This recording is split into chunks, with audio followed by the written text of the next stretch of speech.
والصلاة والسلام على من هو أفضل الوسائل وعلى آله وأصحابه ذوي الفضائل.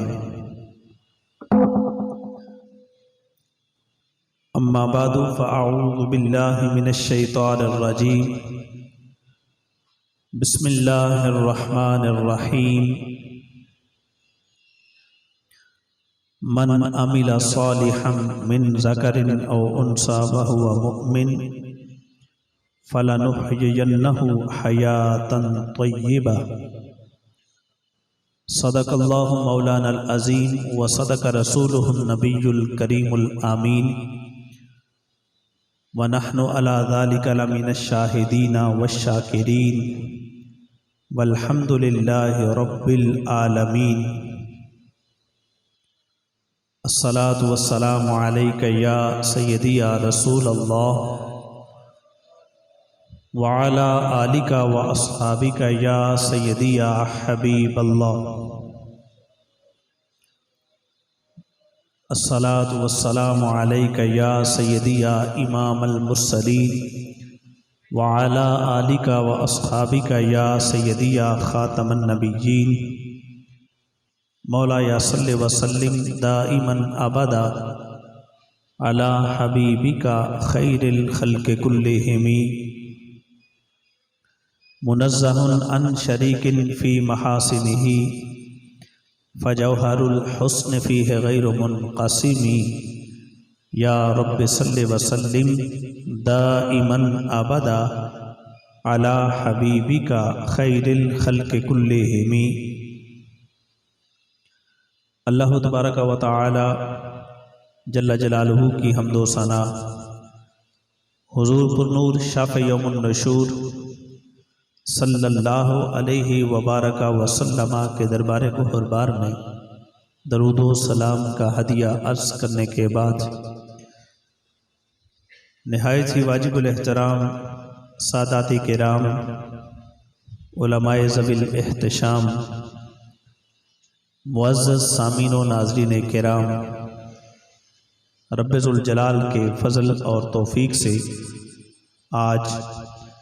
ہم تمامی احباب کو محترم المقام عزت مآب حافظ محمد عثمان صاحب کے والد محترم حاجی محمد صابر صاحب کے ایصال ثواب کے لیے کل شریف کی اس تقریب سعید میں محترم المقام عزت مآب حضرت علامہ مولانا مفتی طاہر محمود اویسی صاحب کی زیر نگرانی مل بیٹھنے کی توفیق مل رہی ہے. دعا ہے کہ رب ذوالجلال ہم سب کی حاضری اپنی بارگاہ میں قبول فرمائے اور خالق کائنات جل جلالہ مرحوم کی بخشش و مغفرت فرما کے درجات میں بلندیاں عطا فرمائے. انتہائی مختصر وقت میں چند ایک معروضات عرض کر رہا ہوں. ایصال ثواب کی یہ تقریب جس کا آج ہم انعقاد کر کے بیٹھے ہیں، اس سے فائدہ حاصل کرنے کے لیے دنیا میں اور آخرت میں قرآن مجید فرقان حمید میں اللہ تعالیٰ نے ایک ضابطہ ذکر کیا، ایک قانون ذکر کیا کہ دنیا میں منعقدہ ایصال ثواب کی تقریب سے اگر تم چاہتے ہو کہ تمہیں قبر میں فائدہ ملے، اس کے لیے دنیا میں اس ضابطے کو اختیار کر لو تو اللہ اس کا فائدہ تمہیں قبر و حشر میں عطا فرمائے گا. قرآن مجید فرقان حمید میں اللہ تعالیٰ نے یہ ارشاد فرمایا، من عمل صالحا من ذکر او انثی، جو کوئی نیک عمل کرے وہ مرد ہو یا عورت ہو، عمل صالح کو وہ بجا لاتے رہیں، لیکن اس کی کنڈیشن کیا ہونی چاہیے، اس کی کیفیت عمل صالح کرتے وقت کیا ہونی چاہیے. فرمایا وَهُوَ مُؤْمِن، کہ وہ حالت ایمان میں ہونا چاہیے بندہ، یعنی ایمان اس کے لیے لازم ہے کہ ایمان ہو پھر وہ عمل صالح کرے۔ تو اللہ رب العزت فرماتا ہے فَلَنُحْيِيَنَّهُ حَيَاةً طَيِّبَةً، اب اس بندے کو ہم دنیا کی زندگی سے گزر جانے کے بعد جب یہ محشر میں پہنچے گا، قبروں میں برزخ میں پہنچے گا، تو دنیاوی زندگی سے ہم اسے بہترین زندگی اس کی قبر میں عطا فرما دیں گے۔ فَلَنُحْيِيَنَّهُ حَيَاةً طَيِّبَةً، کہ ہم قبر میں اس کو دنیا کی زندگی سے بہترین زندگی عطا فرما دیں گے۔ اگر ہم موت و حیات کے فلسفے کو دیکھیں تو انسان کسی بھی لمحے مرتا نہیں، ہاں اس کے جہانوں کے انتقال کے اسباب مختلف ہیں۔ اللہ رب العزت نے کم و بیش 18,000 جہان پیدا فرمائے۔ مفتی احمد یار خان نعیمی رحمۃ اللہ تعالی علیہ نے تفسیر نعیمی کے اندر اس بات کو ذکر کیا کہ کم و بیش 18,000 جہان اللہ تعالیٰ نے پیدا فرمائے، اور انسان جن جن جہانوں سے گزر کے آتا ہے، جس جس جہان سے گزرتا ہے، آپ تصور کریں تو پہلے انسان عالم ارواح میں تھا، عالم ارواح سے اس کو منتقل کیا تو اسے باپ کی پشت میں اس کا انتقال ہوا، باپ کی پشت سے اس کا انتقال ہوا، ماں کی رحم میں یہ منتقل ہو کے آ گیا۔ اب ماں کی رحم سے جب اس کا انتقال ہوا تو یہ عالم دنیا میں آ گیا، عالم دنیا سے جب اس کا انتقال ہوا تو یہ عالم برزخ میں پہنچ گیا، اور جب عالم برزخ سے اس کا انتقال ہوگا تو یہ محشر کے میدان میں پہنچے گا، محشر کے میدان سے انتقال ہوگا تو پھر جو اس کا مقدر ہوگا، وہ جنت ہوئی تو جنت ملے گی، اگر دوزخ مقدر ہوئی تو دوزخ ملے گی۔ اس انداز میں انتقال جہان کے اسباب مختلف رکھے، یعنی باپ کی پشت سے ماں کے رحم میں اس نے منتقل ہونا تھا تو سلسلہ ازدواج کا بندھن بنا دیا کہ یہ ازدواجی سلسلے میں منسلک ہوگا، حق ازدواج یہ ادا کرے گا، حق زوجیت ادا کرے گا، تو اس کا جو ہے انتقال ہوگا بندہ مومن کا، اور یہ مادر رحم کے اندر چلا جائے گا۔ وہاں سے جب اللہ چاہے گا تو یہ اس کا انتقال ہوگا، یہ عالم دنیا میں آئے گا۔ اسباب جدا جدا ہیں، عالم دنیا سے انتقال کر کے جب یہ برزخ میں جاتا ہے تو وہاں کا انتقال کا انداز یہ ہے، وہ روح اور جسم کا رشتہ جو ماں کے بطن میں آپس میں جڑا تھا، آج اس نے ایک مرتبہ پھر کٹنا ہے۔ وہ روح اور جسم کا رشتہ جب آپس سے کٹا جدا ہوا تو انسان کا یہ جسم جو ہے اس کو اٹھا کے ہم نے مٹی کی تہ میں دفن کر دیا ہے۔ جب یہ وہاں پہ دفن ہوا، اب پھر اللہ رب العزت فرماتا ہے ہم یہ رشتہ دوبارہ جوڑ دیتے ہیں، لیکن اس کے جڑنے کے لیے اور جڑ کر اس کے بعد اس سے فائدہ حاصل کرنے کے لیے جو چیز ضروری ہے وہ یہ ہے کہ دنیا میں جو انسان نے لمحات زندگی کے بسر کیے ہیں، یہ لمحات اس نے ایمان کی حالت میں بسر کیے ہوں تو اللہ رب العزت اس کی برکت پھر بندے کو دنیا میں بھی عطا فرماتا ہے، آخرت میں بھی عطا فرما دیتا ہے۔ اس لحاظ سے دیکھیے، یعنی ایک عام انسان جو غلام نبی ہو، اس کی یہ شان ہے کہ وہ عمل صالح کر کے دنیا سے چلا جائے تو اللہ رب العزت اسے نہیں مرنے دیتا۔ تصور تو کرو، جس نبی کے غلام کی یہ شان ہو، اللہ نے اس نبی کو برزخ میں کیسی حسین حیات عطا فرمائی ہوگی،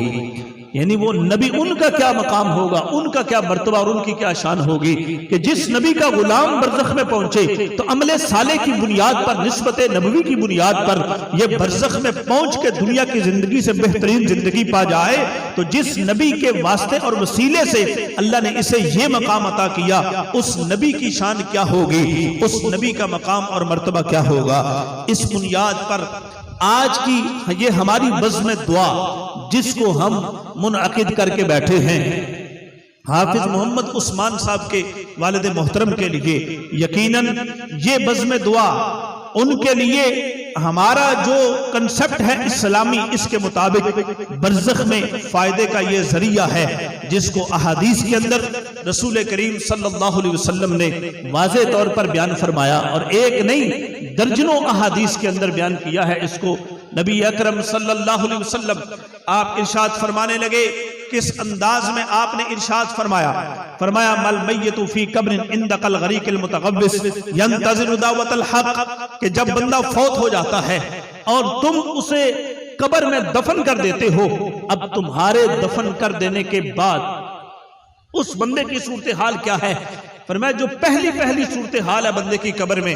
وہ یوں ہے کہ جس طرح کوئی بندہ پانی میں غوطے لگا رہا ہوتا ہے، پانی میں جس طرح بندہ ڈوب رہا ہے، جیسی اس کی کنڈیشن ہے ویسی قبر میں جیسے ہی بندے کی آنکھ کھلتی ہے تو قبر میں یہ کنڈیشن بندے کی ہوتی ہے۔ اب اگر تو بندہ ہے ایمان والا اسے تو انتظار ہے، اور اگر بندہ ہے بے ایمان اسے کس چیز کا انتظار ہے، کیا چیز اسے فائدہ دینے والی ہے؟ نبی علیہ السلام فرمانے لگے بندہ مومن ینتظر دعوت الحق، یہ نیک دعاؤں کا منتظر ہوتا ہے قبر میں۔ اب اسے بھی پتا ہے کہ قبر میں اگر مجھے کوئی چیز آ کے بچا سکتی ہے تو وہ میرے ورثاء کی طرف سے مانگی جانے والی دعائیں ہیں، وہ مجھے قبر میں آ کے بچا سکتی ہیں، اس کے علاوہ اور کوئی حصی سہارا ایسا نہیں جو قبر میں جا کے انسان کو بچا سکے۔ اب دیکھیے پانی میں ڈوبتا ہوا انسان، اس کو ہم دنیا میں اگر بچانا چاہتے ہیں ہمارے پاس ایک نہیں کئی حصی سہارے ہیں۔ کوئی پانی میں تیراکی جاننے والا چھلانگ لگا کے تیر کر اسے بچا سکے گا، کوئی رسی کا سہارا لے کر اسے بچا سکے گا، کوئی کشتی کا سہارا لے کر اسے بچا سکے گا، یہ حصی سہارے ہیں ہمارے پاس۔ لیکن برزخ میں پہنچا ہوا انسان ہم اسے بچانا چاہتے ہیں اس ڈوبنے کی کیفیت سے جو برزخ کے اندر جس میں وہ مبتلا ہو چکا ہے۔ اب ہم اسے کیسے بچا سکتے ہیں؟ ہمارے کریم آقا صلی اللہ علیہ وسلم آپ نے ہمیں انداز دیا کہ ارے لوگو میں تمہیں جس دین میں چھوڑ کے جا رہا ہوں یہ دین بڑا روشن دین ہے، اس کی راتیں بھی ویسی روشن ہیں جس طرح کہ اس کے دن روشن ہیں۔ اس دین میں تمہیں چھوڑ کے جا رہا ہوں، اس دین کے اندر میں تمہیں ایسے کنسپٹ عطا کرنے والا ہوں جن کا سہارا تم دنیا میں لوگے، اللہ ان کا فائدہ تمہیں قبر و حشر میں عطا فرمانے والا ہے۔ نبی علیہ السلام فرمانے لگے ینتظر دعوت الحق، وہ دعا کا منتظر ہے قبر کے اندر۔ کس کس کی دعا کا وہ انتظار کرتا ہے؟ فرمایا پہلا طبقہ من ابن او ام او اخن او صدیق، یہ چار طبقے نبی علیہ السلام نے بیان کیے۔ پہلے نمبر پہ وہ اپنے باپ کی دعا کا انتظار کرتا ہے کہ میرا باپ میرے لیے دعا کرے گا، آج میرے لیے قبر میں میرے باپ کی دعا میرا سہارا بن جائے گی۔ فرمایا دوسرے نمبر پر من ابن او ام، اپنی ماں کی دعا کا وہ انتظار کرتا ہے، او اخن، اپنے بھائی بہن کی دعا کا وہ منتظر ہے۔ فرمایا او صدیق، چوتھے نمبر پر قبر والا اپنی قبر میں منتظر ہے اپنے دوست احباب کی دعاؤں کا کہ میرے دوست جن کے ساتھ دنیا میں میرا اٹھنا بیٹھنا تھا، جن کے ساتھ دنیا میں میرا چلنا پھرنا تھا، وہ میرے دوست آج میرے لیے دعا مانگیں گے تو میرے قبر کی منزلیں میرے لیے آسان ہو جائے گی۔ اس بنیاد پر دنیا میں دوستی کا رشتہ قائم کرتے وقت بھی اس بات کو مد نظر رکھو کہ میں جس کے ساتھ دوستی کا رشتہ قائم کرنے والا ہوں، آیا یہ دوستی میری دنیا میں ہی فائدے والی ہے یا اس دوستی کا مجھے کوئی کل قیامت کے دن بھی فائدہ ہونے والا ہے؟ نبی اکرم صلی اللہ علیہ وسلم آپ نے اس پر باقاعدہ ایک مکمل مضمون ذکر فرمایا، ایک مکمل نصاب دیا کہ دنیا میں تم نے کسی کے ساتھ اٹھنا بیٹھنا ہو تو دیکھو تو صحیح جس کے ساتھ میں اٹھ بیٹھ رہا ہوں کیا یہ میرے لیے قبر و حشر میں میرا سہارا بنے گا یا نہیں بنے گا، اس کا فائدہ مجھے قبر و حشر میں ہوگا یا نہیں ہوگا۔ اگر تو دوست تمہارا اس لائق ہے کہ وہ تمہارے لیے قبر میں بھی سہارا بن سکتا ہے، وہ تمہارے لیے حشر میں بھی سہارا بن سکتا ہے، اس کے ساتھ اپنی دوستی قائم کرو۔ محض دنیا کی رشتہ داری، محض دنیا کی تعلق داری، محض دنیا کی دوستی اور یاری اس لیے قائم نہ کرو کہ دنیا میں میرا چرچا زیادہ ہوگا، دنیا میں میرا جو تعلق ہے وہ مضبوط ہوگا، لوگ مجھے دنیا میں کہیں گے کہ اس کے دوست بڑے نرالے ہیں، اس کے یار بڑے سیانے ہیں، اس کے ساتھ اٹھنے بیٹھنے والے لوگ بڑے عظیم ہیں۔ یہ دنیا داری ہرگز انسان کو مد نظر نہیں رکھنی چاہیے۔ فرمایا دوستی دنیا میں اس مقام پر قائم کرو کہ جب تم قبر میں پہنچو تمہیں انتظار ہو دعا کا، کس کی طرف سے؟ اپنے دوست کی طرف سے، من صدیقن، اپنے دوست کی طرف سے تمہیں دعا کا انتظار ہو، پھر تمہارا دوست ایسا ہو جو تمہارے لیے دنیا میں دعا مانگے، پھر جب وہ دعا مانگے گا اللہ اس دعا کا صلہ تمہیں قبر میں عطا فرما دے گا۔ حضور سید عالم نور مجسم صلی اللہ علیہ وسلم آپ نے کیسا پیارا جملہ ارشاد فرمایا، آپ فرمانے لگے قبر والا قبر میں ڈوب رہا ہے اور وہ اس دلدل میں پھنس چکا ہے، اب اس نے نکلنا ہے وہاں سے، منتظر ہے کہ میرے پیچھے وہ رسا جن کو میں چھوڑ کے آیا ہوں، جو میرے تعلق دار تھے، آج میرے لیے دعا کریں گے، وہ دعا میرے لیے سہارا بنے گی۔ نبی علیہ السلام فرماتے ہیں ادھر سے تم نے دعا مانگی، اس کے لیے ایک جملہ تمہاری دعا کا ربنا اغفر لی ولوالدی وللمؤمنین یوم یقوم الحساب، قرآن کی یہ آیت تم نے پڑھ دی ہے، اب یہ آیت قرآن کی ادھر تم نے پڑھی ہے۔ نبی علیہ السلام فرماتے ہیں قبر کے اندر لیٹا ہوا انسان اس کی وجہ سے کتنا خوش ہوا ہے۔ مثال دی نبی علیہ السلام نے، فرمایا ایک طرف ساری دنیا کا مال و متاع اکٹھا کر کے تم اس کے سامنے ڈھیر کر دو، ارے قبر میں لیٹنے والے یہ ساری دنیا آج کے بعد تیری ہے، اس کا مالک آج کے بعد ہم تجھے بنا رہے ہیں، یہ تیری ملکیت میں ہم دے رہے ہیں۔ نبی علیہ السلام فرماتے ہیں وہ قبر والا ساری دنیا کے ملنے پر ایک ذرے کے برابر بھی خوش نہیں ہوگا کہ ارے اس دنیا کا آج میں کروں تو کیا کروں، اس دنیا کو آج میں اپنے لیے سہارا بناؤں تو کیسے بناؤں، اس کا مجھے کوئی فائدہ نہیں۔ نبی علیہ السلام فرماتے ہیں اس کے مقابلے میں دوسری طرف تمہاری دعا کا صرف ایک جملہ ہے، اللہ ہمارے قبر میں لیٹے ہوئے بھائی کی بخشش فرما دے، تو نبی علیہ السلام فرماتے ہیں ساری دنیا کے ملنے سے زیادہ قبر والا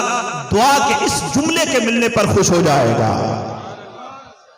دعا پر خوش کیوں ہوگا، وجہ کیا ہے؟ پوچھو حضرت ابو ہریرہ سے، نبی علیہ السلام کی حدیث کو بیان کر رہے ہیں حضرت ابو ہریرہ رضی اللہ تعالی عنہ، آپ فرمانے لگے قبر میں لیٹا ہوا انسان ہے لترفع له الدرجہ، اس کا ایک درجہ قبر میں بلند ہوتا ہے، جیسے ہی درجہ بلند ہوا اس نے اللہ کی بارگاہ میں سوال کیا ہے باری تعالیٰ میں نے قبر میں نہ نماز پڑھی، نہ میں نے قبر میں روزہ رکھا، نہ قبر میں نے حج کیا، نہ زکات دی، میں نے قبر میں کوئی عمل صالح نہیں کیا، آج میں دیکھتا کیا ہوں کہ میرا قبر میں ایک درجہ بلند ہو گیا، مجھے ظاہری طور پر اپنے اس درجے کی بلندی کا کوئی سبب نظر نہیں آ رہا، کوئی سبب میرے پاس موجود نہیں کہ جس کو میں سامنے رکھوں تو مجھے پتا چلے کہ اس سبب کی وجہ سے میرا قبر میں ایک درجہ بلند ہوا ہے، میرا درجہ بلند ہونے کا مجھے کوئی سبب نظر نہیں آ رہا، مولا پھر بھی میرا درجہ بلند ہوا ہے، تو میرا تیری بارگاہ میں یہ سوال ہے کہ میرا یہ درجہ قبر میں کیوں بلند ہوا؟ تو اللہ رب العزت نے جو جواب اس بندے کو دیا وہ جواب نبی علیہ السلام نے اپنی حدیث میں کوٹ فرما دیا ہے۔ نبی علیہ السلام فرمانے لگے اس بندے کے سوال پر اللہ نے جو اسے جواب دیا وہ یہ تھا بے استغفاری ولدک لک، ارے بندہ مومن تیرا کوئی عمل نہیں ہے، آج جس اولاد کو تو پیچھے چھوڑ کے آیا ہے، آج حافظ عثمان صاحب کے والد محترم قبر میں لیٹے ہیں، انہوں نے اپنے بچے کو حفظ قرآن کروایا، اپنے بچے کو دین کی رغبت دلائی، اپنے بچے کو آل و اصحاب کا پیار سکھایا، اپنے بچے کو رسول کائنات کی محبت سکھائی ہے۔ یہ دین کے جو اصول ہیں اور دین کے یہ جو پہلو ہیں ان کے ساتھ اپنے بچے کو رغبت دلا کے وہ اپنی قبر میں جا کے لیٹ گئے ہیں۔ آج ادھر حافظ عثمان صاحب جب ہاتھ اٹھاتے ہیں اپنے والد محترم کے لیے کہ ہے اللہ میرا باپ مجھے تیرے دین کی خبر دے کے خود قبر میں جا کے لیٹا ہے، میں اس کی بخشش کا سوال تیری بارگاہ میں کر رہا ہوں، ادھر حافظ صاحب کے اٹھے ہوئے ہاتھ اللہ کی بارگاہ میں کتنی ویلیو رکھتے ہیں، کتنا مقام رکھتے ہیں، کتنا درجہ رکھتے ہیں۔ نبی علیہ السلام فرمانے لگے بے استغفاری ولدک لک، ہے بندہ مومن میں نے تیرا درجہ ویسے بلند نہیں کیا، تیرے درجے کی بلندی کا سبب یہ ہے جس اولاد کو تو پیچھے چھوڑ کے آیا ہے، آج تیری اولاد نے تیری بخشش کا مجھ سے سوال کیا ہے، انہوں نے ہاتھ اٹھا کے میری بارگاہ میں دعا مانگی ہے اللہ ہمارے والد محترم کی بخشش فرما دے، تو اس مانگی جانے والی دعا کے صلے میں ہم نے تمہارا قبر میں ایک درجہ بلند فرما دیا ہے۔ اب دیکھیے قبر کا درجہ، یا رسول اللہ یا رسول اللہ،